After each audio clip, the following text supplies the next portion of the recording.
नमस्कार मित्रों, माय रत्ना पर मैं आप सबका हार्दिक अभिनंदन करता हूं। सबसे पहले माँ गंगे को प्रणाम और माँ गंगा की स्तुति करते हुए नमामि गंगे तव पाद पंकजम सुरासुरे वंदित दिव्य रूपम भुक्तिम च मुक्तिम च दधासि नित्यम भावानुसारेण सदा नराणाम। एक प्रश्न जो मैं आपसे पूछना चाहूंगा, क्या आपके घर पे गंगा जल है? और मुझे 100% विश्वास है कि हर सनातनी के घर पर गंगा जल अवश्य होगा। तो यह वीडियो आपके लिए ही है। जैसा कि आपने थंबनेल पर देखा होगा, गंगा दशहरा कब है, तो इसीलिए मैंने आपसे ये प्रश्न किया था।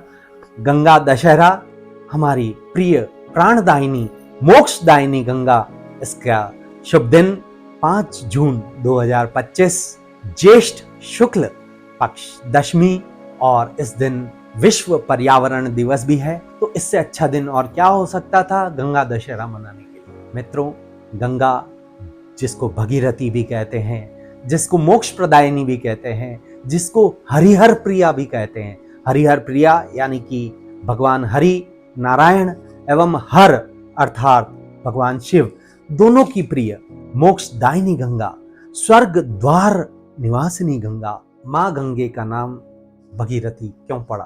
राजा सगर के 60,000 पुत्रों को मोक्ष नहीं मिला। वह दोष पीढ़ी दर पीढ़ी आता गया। राजा भगीरथ ने अपने तपोबल से ब्रह्मा जी को प्रसन्न किया। माँ गंगा जो स्वर्ग में बहती थी, उनको पृथ्वी पे आने के लिए निमंत्रण दिया। ब्रह्मा जी ने तथास्तु बोलकर कहा कि माँ गंगे पृथ्वी पर आएंगी, लेकिन उसका वेग इतना रहेगा कि पृथ्वी उस वेग को सहन नहीं कर पाएंगी। तत्पश्चात ब्रह्मा जी ने उनको बताया कि आप भगवान शिव को प्रसन्न करें और उनसे उपाय मांगे। तत्पश्चात राजा भगीरथ ने भगवान शिव को प्रसन्न करने के लिए तप किया, हजारों वर्ष तप किया। तत्पश्चात शिव प्रसन्न हुए राजा भगीरथ पे और उन्होंने उनको वरदान दिया, माँ गंगे पृथ्वी पर अवश्य आएगी और उनके वेग को संयमित करने के लिए मैं माँ गंगे को अपनी जटाओं पर धारण करूंगा। और उस दिन माँ गंगे शिव जी की जटाओं से होती हुई पृथ्वी पर आई और वो ही गंगा दशहरा मनाया जाता है ज्येष्ठ शुक्ल पक्ष दशमी को। तो मित्रों, जहां जहां राजा भगीरथ गए, वहां वहां से होती हुई गंगा जी पृथ्वी पर रही। तो ये सुंदर सी पौराणिक कथा अति महत्वपूर्ण है।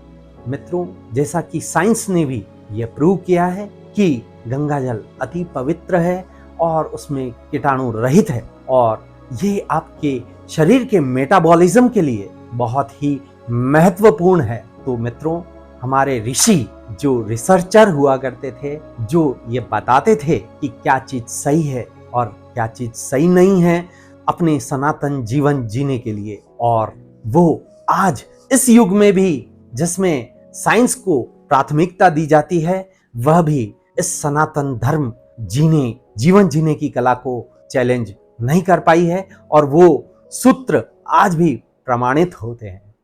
मित्रों, गंगा दशहरा है ना, 10 पापों को हरने वाली 5 जून को आने जा रहा है। अब हमारे मन में सवाल, क्या करना चाहिए? गंगा की आप आराधना करें, और अगर आप गंगा के तटों पे हैं तो गंगा स्नान करें, और अगर ऐसी जगह हैं जहां पे गंगा नहीं बहती, यानी कि राजस्थान, महाराष्ट्र, कर्नाटक आदि शहरों में अथवा राज्यों में, तो वहां आप गंगा जल से स्नान कर सकते हैं, स्मरण करते हुए, माँ गंगा की वंदना करते हुए और ये मानते हुए कि ये गंगा जल मैं इस जल में मिला रहा हूँ या रही हूँ और मैं गंगा स्नान कर रहा हूँ अथवा कर रही हूँ। तो सबसे पहले प्रातःकाल ब्रह्म मुहूर्त में उठें, गंगा जल से स्नान करें, शुद्ध होकर अपना दैनिक कार्य करते हुए, दैनिक पूजा कार्य करते हुए, और उस दिन आपको दान पुण्य का विशेष महत्व, आप दान कर सकते हैं। दान क्या क्या करें? दान वो करें जिससे गर्मी से मुक्ति मिलती हो। जलदान क्या होता है? प्याऊ आप लगवा सकते हैं। ऐसी जगह मंदिरों में, अस्पतालों में मटकी रख सकते हैं जल की, उससे वहाँ के लोगों को, आने जाने वालों को शीतलता प्रदान होगी और माँ गंगा का यही तात्पर्य भी है। तत्पश्चात आप पादुकाएं दान कर सकते हैं, आप छाता दान कर सकते हैं।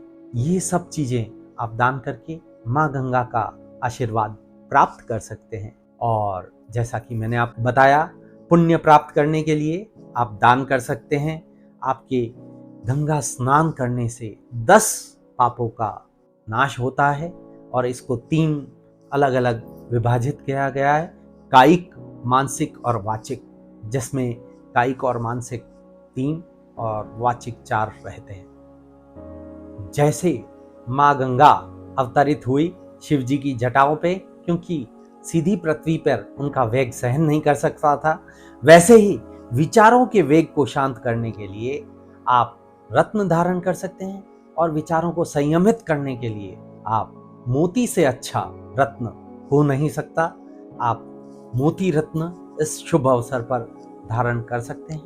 वैसे आप अपनी कुंडली का विश्लेषण करवाकर रत्न धारण करें, अपने विचारों को संयमित करें। यही गंगा दशहरा का महत्व भी है। आशा करता हूं गंगा दशहरा का यह महत्व आपको समझ में आया होगा और यह आपको पसंद आया होगा। बहुत बहुत धन्यवाद।